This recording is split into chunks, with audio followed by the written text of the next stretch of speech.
Something very strange is happening in the world of computing. For decades, if you wanted real power, the kind of power that could render 8K video, compile millions of lines of code, or run complex AI models, you needed a tower.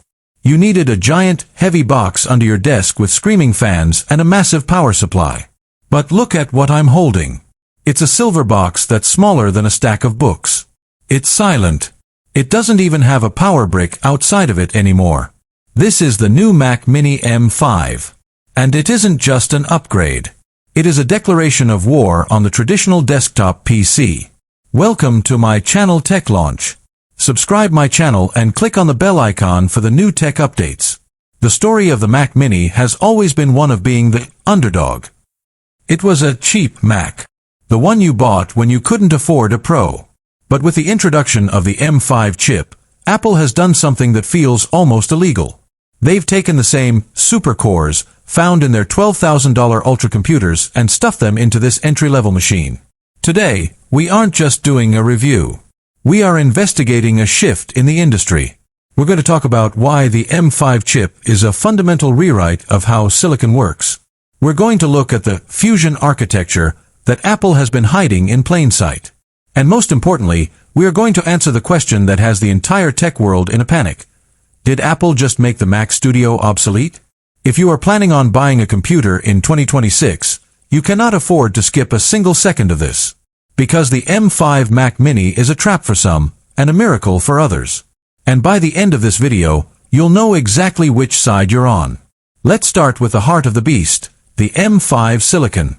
To understand why this is a massive leap, we have to look at the manufacturing. We've moved into the N3P era, the third generation of the 3nm process. In plain English, that means Apple is packing more transistors into a space so small that it defies the laws of physics as we used to know them. But it's not just about size. It's about the super core. In the M5, the performance cores have been redesigned from the ground up. They aren't just faster, they are smarter. They use something called predictive neural loading. The chip literally guesses what you're going to do next before you even click the mouse. When you open Final Cut Pro or Premiere on an M5 Mac Mini, the software doesn't just load. It exists.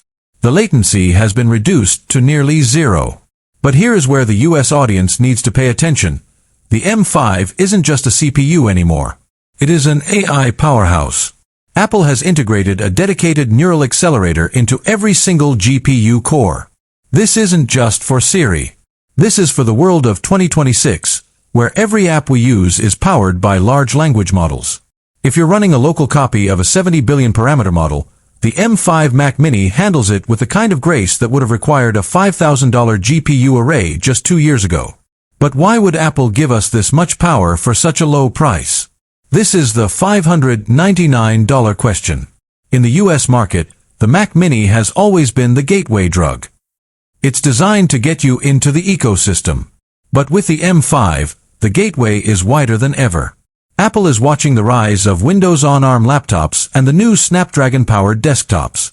They aren't just competing with Intel anymore. They are competing with the very idea of what a computer should cost. By pricing the M5